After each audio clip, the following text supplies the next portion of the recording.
Alam mo yung kumain kami sa karinderya.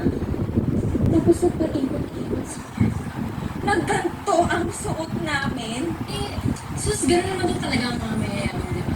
So, wala na sila sa mga kasosyalan na yan. Gusto nila, pasimple lang. Gano'n doon talaga pagtuturo. Nakisayaman. Kayo mag-ina ha? Kayo mag-ina! Nagulat kayo kung napitalisyon! Ako ang masama ha! Magbayad kayo! Kung hindi, lumayas kayo dito sa bahay ko! Para naman pag-inabangan ko tayo! Kung hindi, magulong kayo sa kalye! Sa kalye kayo kami sa... Ha? Nandiyan lagi si Tito Lito, laging may payo, si Spa. Ano tama? Sorry naman.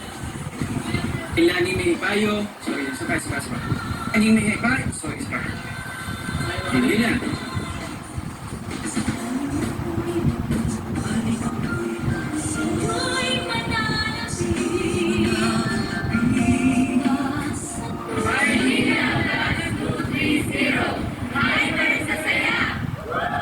Maynila was brought to you by